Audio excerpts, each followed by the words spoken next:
Hello friends, कैसे हैं आप सब। आई होप आप सब स्वस्थ होंगे, मस्त होंगे। तो फ्रेंड्स, आज हम ज्योग्राफी की एमसीक्यू का थर्ड पार्ट यहाँ पर देखने वाले हैं, जिसमें भी आईएमपी एमसीक्यू रखे गए हैं। इसके 2 पार्ट में अपलोड कर चुकी हूँ और सब्जेक्टिव वीडियो भी अपलोड कर चुकी हूँ, आप जाकर देख सकते हैं। तो चलिए पहला क्वेश्चन देखते हैं।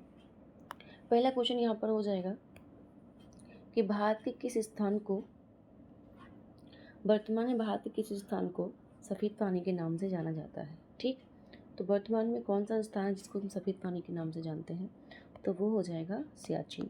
सियाचिन ग्लेशियर, याद रखिएगा। सियाचिन ग्लेशियर है जिसको हम सफ़ेद पानी या सफ़ेद जल के नाम से जानते हैं, क्योंकि यहाँ पर लगातार बर्फ़ पड़ती है और ये जो स्थिति है इसकी वो है काराकोरम में। ठीक, याद रखिएगा, काराकोरम रेंज में स्थित है ये। चूँकि काराकोरम की ऊंचाई अधिक होने के कारण यहाँ पर बहुत सारे ग्लेशियर पाए जाते हैं, जिनमें से एक है हिस्पर ग्लेशियर, दूसरा हो जाएगा बाल्टोरो, इसे भी आपको याद रखना है। ठीक, और एक हो जाएगा ब्याफो। ठीक, ब्याफो ग्लेशियर, जिसमें से जो सियाचिन ग्लेशियर है ये सर्वाधिक ऊंचाई पर स्थित है और इसे जो है भारत का सबसे ऊंचा ग्लेशियर कहते हैं। ये भी आपको याद रखना है, भारत का सबसे ऊंचा ग्लेशियर कौन सा है, वो है सियाचिन ग्लेशियर। याद रखिएगा, काराकोरम रेंज में स्थित है, भारत का सबसे ऊंचा ग्लेशियर है और काराकोरम की ऊंचाई अधिक होने के कारण यहाँ पर बहुत ज़्यादा बर्फ़ पड़ती है, इसलिए यहाँ पर बहुत सारे ग्लेशियर पाए जाते हैं। कौन कौन से हो जाएंगे ग्लेशियर? सियाचिन है, हिस्पर है, बाल्टोरो है, ब्यापो है। सियाचिन जो है भारत का सबसे ऊंचा ग्लेशियर है, लगातार बर्फ़ पड़ने के कारण इसको सफ़ेद पानी के नाम से जाना जाता है। अब बात कर लेते हैं यहाँ पर लेह की। लेह क्या है? तो लेह को हम देखेंगे लद्दाख का ज़िला है। लेह क्या है? लद्दाख का ज़िला है। साथ ही ये भारत का दूसरा सबसे बड़ा ज़िला है। ये भी आप रखना कि भारत का दूसरा सबसे बड़ा ज़िला कौन सा है, तो वो है लेह। ठीक, तो पहला कौन सा है, प्रथम कौन सा हो जाएगा? प्रथम बड़ा हो जाएगा तो वो हो जाएगा कच्छ। ये कहाँ पर है? गुजरात में। ये भी आपको याद रखना है, गुजरात का कच्छ ये सबसे बड़ा हो जाएगा। और दूसरा सबसे बड़ा ज़िला जो है वो कौन सा है? लेह है। और लेह की बात करें तो किस नदी के तट पर है लेह? सिंधु नदी के तट पर। इसे भी आपको याद रखना है। अब देख लेते हैं यहाँ पर लद्दाख को। लद्दाख में 2 कुबड़ वाले ऊँट पाए जाते हैं, याद रखना, 2 कुबड़ वाले ऊँट पाए जाते हैं लद्दाख में। ये बहुत अच्छा फैक्ट है, याद रखिएगा। और लद्दाख में चुंबकी पहाड़ी भी है, इसे भी आपको याद रखना है कि चुंबकी पहाड़ी कहाँ पर है? लद्दाख में है। और यहाँ पर गाड़ियाँ अपनी ओर खिंचती प्रतीत होती हैं। लद्दाख में पुराने बौद्ध मठ हैं, पुराने बौद्ध मठ हैं, जैसे कि गोम्पा मठ है, गोम्पा मठ है, और एक है हेमिस मठ, इसे भी आपको याद रखना है। और एक झील है खारे पानी की, जिसका नाम है पंगोंग झील। कौन सी है? पंगोंग झील, जो कि खारे पानी की झील है। ठीक, ये फैक्ट आप याद रखिएगा। उसके बाद हम बात कर लेते हैं कारगिल की। तो कारगिल की अगर बात की जाए, कारगिल शहर कहाँ पर स्थित है? सबसे पहले लद्दाख में। कहाँ पर है ये? लद्दाख में स्थित है कारगिल शहर। ठीक, जो कि एलओसी के सबसे निकट है, एलओसी के करीब है, नियंत्रण रेखा के करीब है। और यहीं पर पाकिस्तानी सेना ने घुसपैठ की थी, जिसके कारण भारत और पाकिस्तान के मध्य क्या हुआ था? युद्ध हुआ था, कारगिल युद्ध हुआ था। ये कब हुआ था? ये चला था मई से जुलाई 1999 तक। ठीक है, इसे आपको याद रखना, मई से जुलाई तक चला था 1999 में। जिसमें क्या हुआ था? हमारे भारत देश की विजय हुई थी। ठीक, हमारा भारत देश जीता था, विजय हुई थी। इसलिए हमारा जो भारत है वो हर साल कारगिल विजय दिवस मनाता है। क्या मनाता है? कारगिल विजय दिवस मनाता है। कब मनाता है? याद रखिएगा, 26 जुलाई को। 26 जुलाई को मनाता है, इसे भी आपको याद रखना है। चलते हैं अगले क्वेश्चन पर। अगला क्वेश्चन है, स्वतंत्रता से पहले भारतीय क्षेत्र, ऐसा कौन सा भारतीय क्षेत्र था जो स्वतंत्रता से पहले काला पानी के नाम से जाना जाता था? तो राइट आंसर हो जाएगा अंडमान निकोबार द्वीप समूह। ठीक, ये कहाँ पर स्थित था? अंडमान निकोबार द्वीप समूह में ऐसा कौन सा स्थान था? तो वो थी सेल्यूलर जेल। सेल्यूलर जेल, इसे क्या बोलते थे? काला पानी के नाम से जानते थे। क्यों बोलते थे काला पानी? क्योंकि भारत की मुख्य भूमि से दूर था अंडमान निकोबार।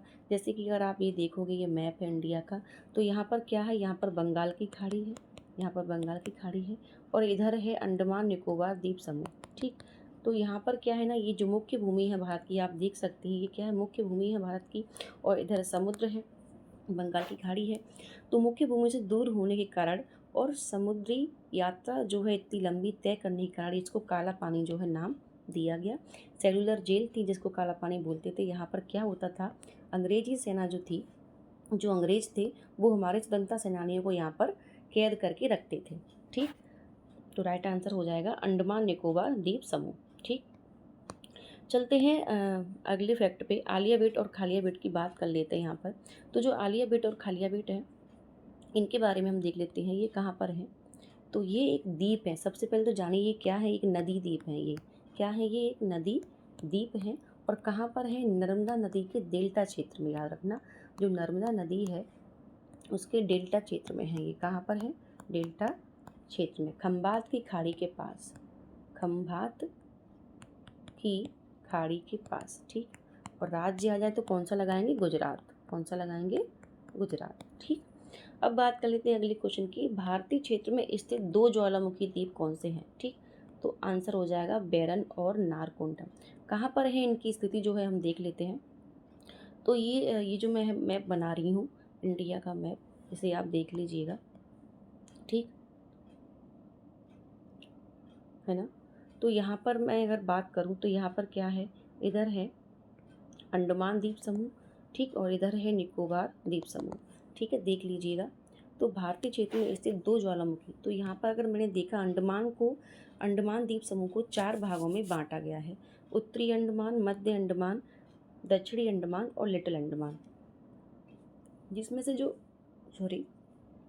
जो उत्तरी अंडमान है, ये आप देख रहे हैं, इसमें कौन सा ज्वालामुखी है, तो इसमें है नारकोंडम। कौन सा, नारकोंडम ज्वालामुखी, इसे आप याद रखिएगा। ठीक है, ज्वालामुखी है जो कि कहाँ पर है, वो है उत्तरी अंडमान के पूर्व में। कहाँ पर है ये जो उत्तरी अंडमान है इसके पूर्वी हिस्से में है नारकोंडम ज्वालामुखी। अब बात कर लेते हैं बेरन की, बेरन ज्वालामुखी की। ये आप जो मध्य अंडमान देख रहे हैं, मध्य अंडमान में कौन सा ज्वालामुखी हो जाएगा, तो वो हो जाएगा बेरन ज्वालामुखी। इसे भी आपको याद रखिएगा। बेरन ज्वालामुखी मध्य अंडमान के पूर्व में है, दोनों ही पूर्व में है, लेकिन नारकोंडम कहाँ है, उत्तरी अंडमान के पूर्व में, और बेरन है मध्य अंडमान के पूर्व में। इसे भी आपको याद रखना है। और ये कैसे ज्वालामुखी है, तो जो बेरन है वो है सक्रिय ज्वालामुखी, इसे भी आपको याद रखना है, ये सक्रिय ज्वालामुखी है। और जो नारकोंडम है वो कैसा है, ये है सुसुप्त ज्वालामुखी। कैसा है, सुसुप्त ज्वालामुखी। ठीक, चलिए बात कर लेते हैं यहाँ पर लिटिल अंडमान और कार निकोबार के बारे में। ठीक, लिटिल अंडमान और कार निकोबार के बारे में थोड़ी सी बात कर लेते हैं। ये जो लिटिल अंडमान और कार निकोबार है, इनके मध्य क्या है, तो यहाँ पर आप देखिए, मैं मैप से थोड़ा सा समझा देती हूँ आपको। मैंने ये बताया ये अंडमान द्वीप समूह है। ठीक, इसमें से ये हो गया उत्तरी अंडमान, ये मध्य, ये दक्षिणी और ये लिटिल अंडमान। तो ये जो लिटिल अंडमान है, ये आप देखिए लिटिल अंडमान जो है, और कार निकोबार कहाँ पर है, कार निकोबार ये है, इनके मध्य जो है 10 डिग्री चैनल है। इसे भी आपको याद रखना है कि 10 डिग्री चैनल कहाँ पर है, लिटिल अंडमान और कार निकोबार के मध्य क्या है, 10 डिग्री चैनल है। इसे आपको याद रखना है। ठीक, कवारती जो कि लक्षद्वीप समूह की राजधानी है, सबको पता है। न्यूमूर की बात करते हैं। न्यूमूर द्वीप क्या है, न्यूमूर द्वीप जो है बंगाल की खाड़ी में उभरा था, ये अभी नहीं है।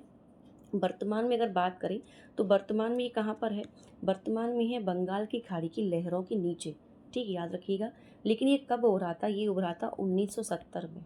1970 में भोला चक्रवात आया था। क्या आया था, भोला चक्रवात आया था, तब ये जो है उभरा था न्यूमूर द्वीप। क्या है, ये द्वीप है।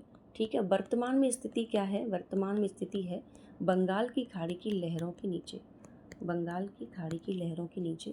अभी आप कहेंगे बंगाल की खाड़ी कहाँ पर है, तो बंगाल की खाड़ी में एक बार फिर से बता देती हूँ, ये हमारा गुजरात स्टेट है। ठीक, इधर है बंगाल की खाड़ी, याद रखिएगा, बंगाल की खाड़ी है। और अभी वर्तमान में इसकी यहाँ पर क्या है, जल है, सबको पता है। यहाँ लहरों के नीचे है क्या, न्यूमूर द्वीप। कब उभरा था, 1970 में उभरा था। और इसका एक नाम था जिसको जानते थे दक्षिण तलपट्टी। क्या बोलते थे इसको, दक्षिण तलपट्टी। से भी आपको याद रखना है, इसको दक्षिण तलपट्टी के नाम से जानते थे, तलपट्टी बोलते थे। ठीक, चलिए आगे चलते हैं, अगला क्वेश्चन देखते हैं। आदम का पुल एडम्स ब्रिज किन दो देशों के मध्य है, तो राइट आंसर हो जाएगा भारत और श्रीलंका। याद रखिएगा, भारत और श्रीलंका के मध्य स्थित है आदम का पुल। ये एक ऐतिहासिक पुल माना जाता है, इसे भी आपको याद रखना, ठीक। और ये किस राज्य में है, राज्य आएगा तो तमिलनाडु, याद रखना, तमिलनाडु याद रखना।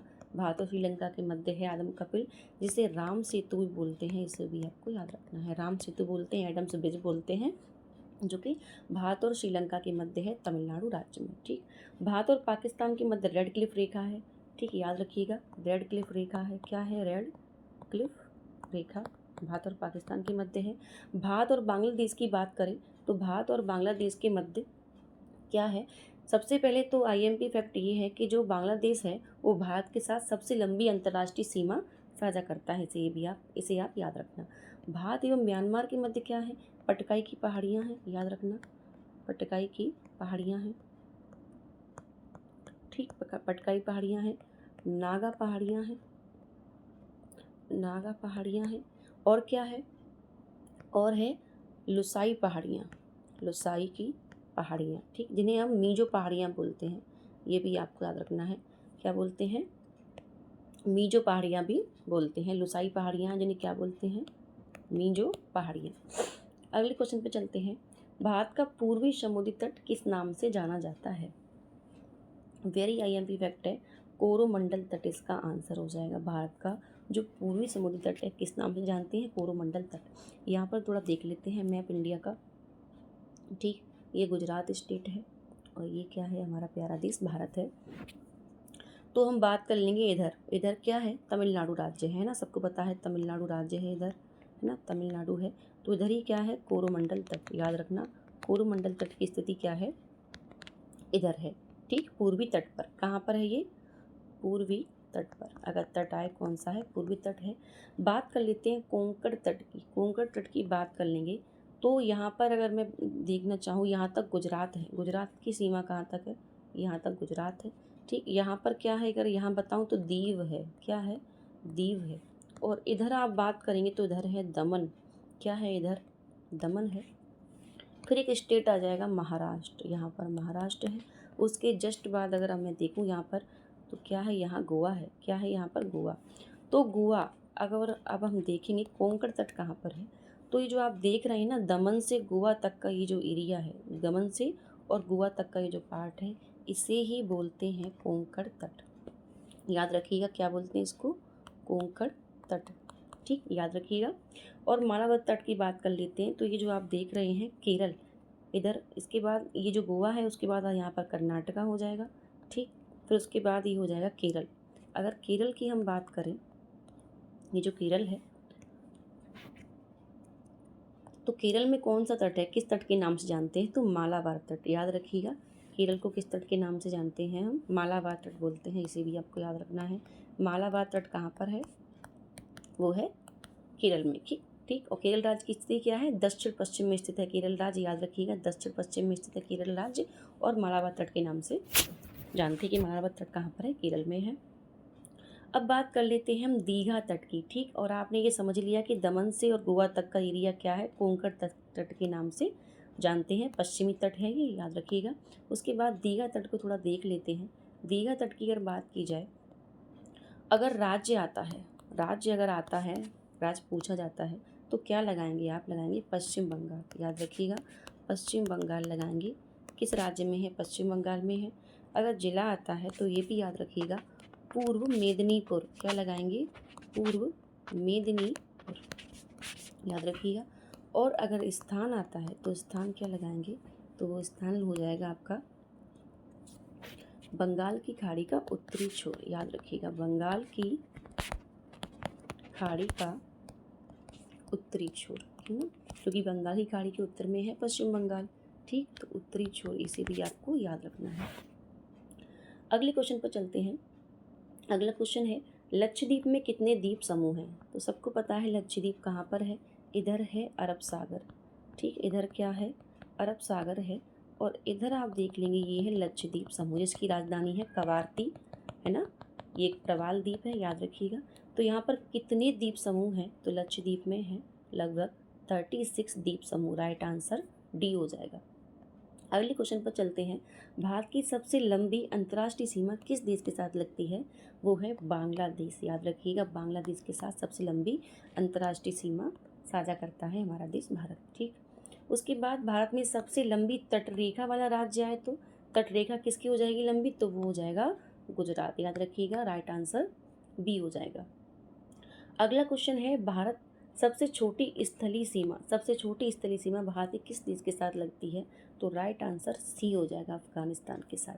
अफगानिस्तान से पहले अगर बात करें किसके साथ लगती थी, तो वो लगती थी भूटान के साथ, लेकिन वर्तमान में बात करें तो अफगानिस्तान के साथ लगती है। ठीक, 106 किलोमीटर की, ये भी आपको याद रखना है, 106 किलोमीटर की, और भूटान की थी 699 किलोमीटर की। ठीक, तो अफगानिस्तान के साथ वर्तमान में भारत देश की छोटी स्थलीय सीमा लगती है, और इससे पहले भूटान के साथ लगती थी।